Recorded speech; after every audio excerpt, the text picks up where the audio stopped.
Hello and welcome to our Exam 3 review covering chapters 8 and 9. So what we're going to try to accomplish today is basically go over a review for your exam. First and foremost, we're going to discuss perpetual and periodic inventory. In a perpetual inventory system, the cost of the purchases is debited to inventory, whereas in a periodic inventory system, the cost of the purchases is debited to the purchase account. So be sure you know the debits and credits for each of the journal entries in a perpetual and a periodic inventory system. Also note that in a perpetual inventory system, the cost of the inventory sold is debited to cost of goods sold. Whereas in a periodic inventory system, the cost of inventory is not recorded at the time of the sale. As you can recall, in a periodic system, we actually take a physical inventory observation and then we adjust our books at that point in time, not perpetually where we're actually making a sale and recording the journal entry for the sale and the purchases at every given point.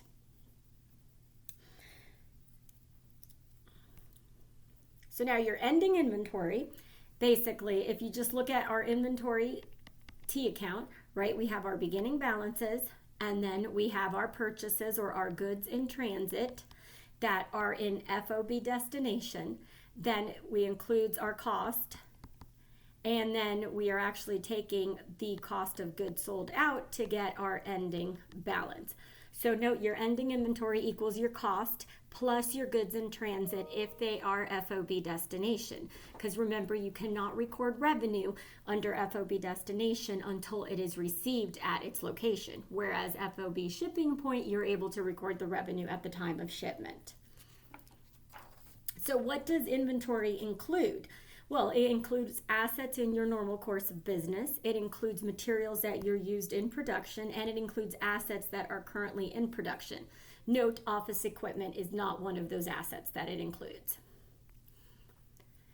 So when you are looking at purchases, if we're looking at our inventory account, we know that our purchases is the invoice cost plus our freight in.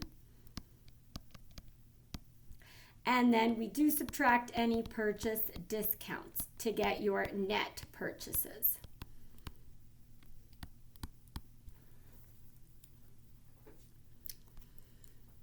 Now, our cost of goods sold, we have if we are looking at an inventory account, excuse me, we would have the beginning balance or beginning inventory plus our net purchases. And then we do have our ending inventory account. So then on the credit side is where we have our cost of goods sold. So cost of goods sold being the largest expense on the retailer's income statement. Now, under the gross method, our purchase discounts are actually recorded to the purchases account.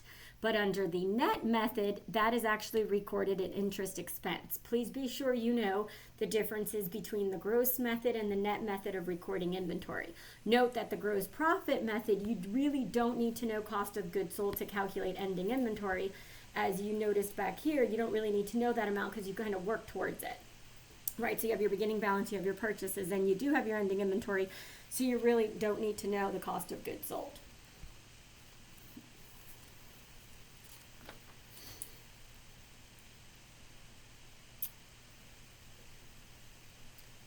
So now we have LIFO, which usually provides a better match of our expenses with our revenue, and that goes along with the matching principle.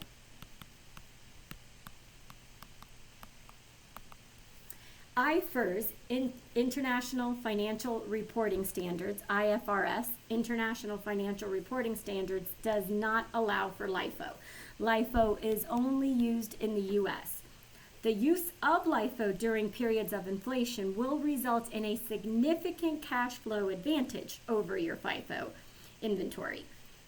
Now, a LIFO liquidation, that can cause problems for a company when it comes to net income taxes. And when the inventory purchase costs are rising, then you would have tax implications with that. The LIFO allowance account is usually added to our LIFO cost to indicate inventory would cost on a FIFO basis for the financial reporting of the financial statements. So basically in financial reporting, when you're issuing your balance sheet, the LIFO allowance account gets added to the LIFO cost. And basically you're doing that to reconcile to the FIFO basis. The popularity of LIFO is mainly for income taxes, and that's why unfortunately the US is the only one that uses it.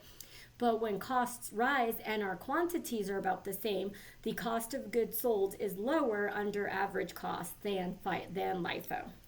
So these are just all some nuances of LIFO that hopefully you will understand. Make sure you know each of these and make sure that you understand the full implications of LIFO and FIFO. LIFO liquidations pretty much distorts our net income. Note that in the LIFO retail method, there are several steps. The first step is basically where we estimate our ending inventory, and we do that at the current year retail prices. And notice, because it's LIFO retail. Our second step is we determine the cost of the retail at retail percentage, and we apply that cost of the cost to retail percentage to each layer of our LIFO inventory. Dollar value LIFO starts with ending inventory, which we measure at the current cost. So our ending inventory is measured at the current cost. And what we do is we recreate the LIFO layers. What we are doing with dollar value LIFO is we're combining retail LIFO and dollar value LIFO together. And with dollar value LIFO, an increase in the value of our inventory due to quantity changes deflates our ending inventory amount to the beginning of the year prices. And what we do is we take that deflated ending inventory amount to the beginning of the year prices and actually compare it to our beginning inventory amount. So to determine the value of a LIFO layer, you want to multiply that LIFO layer by the layer price index and the cost to retail percentage.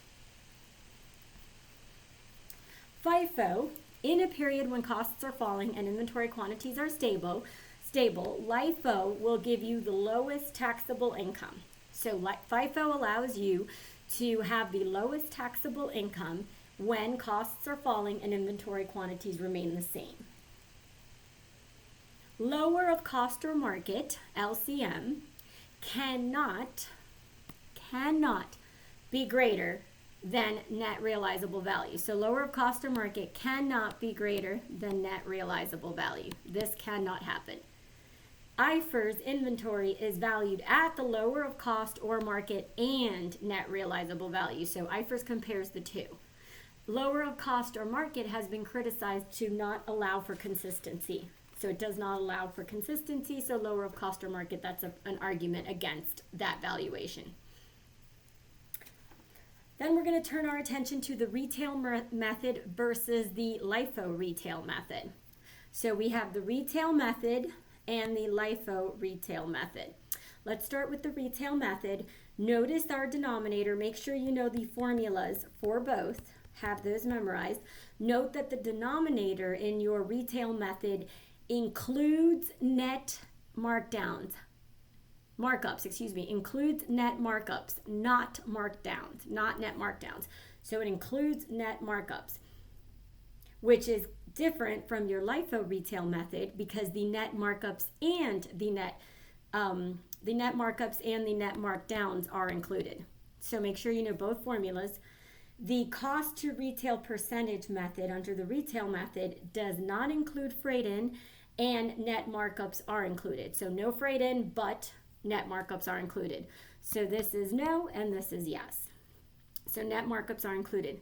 The company measures inventory on the balance sheet by converting the retail prices to cost. And the retail method is based on an average of the lower of cost or market. So in your studying, please be sure you know both formulas, the numerator and denominator for both the retail method and the LIFO retail method, which is the cost to retail percentage. That cost to retail percentage includes net markups and net markdowns. So now let's go over some sample problems. Let's start with this problem, and please select on the left-hand side, on the right-hand side here, the correct answer.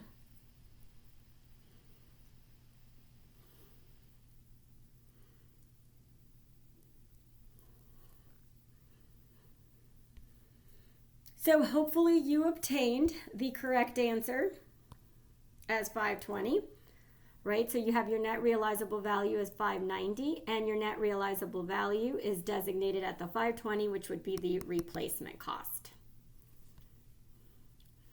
Now let's try another one where we're estimating our inventory.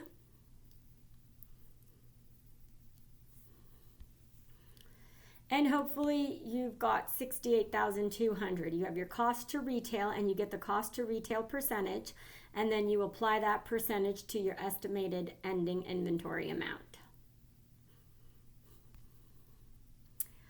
And now let's look at the estimated inventory at a different period.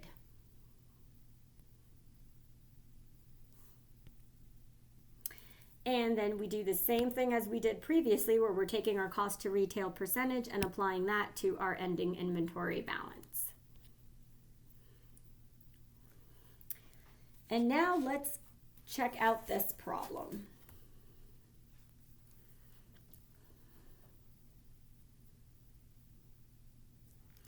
And hopefully you came up with an answer of $770,000, where you are taking your 805 minus your 35,000.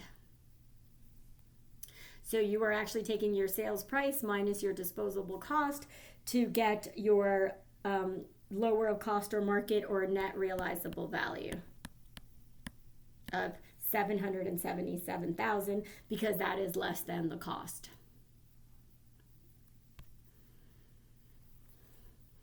Now let's try to locate the largest selling price. I'm sorry, the latest selling price.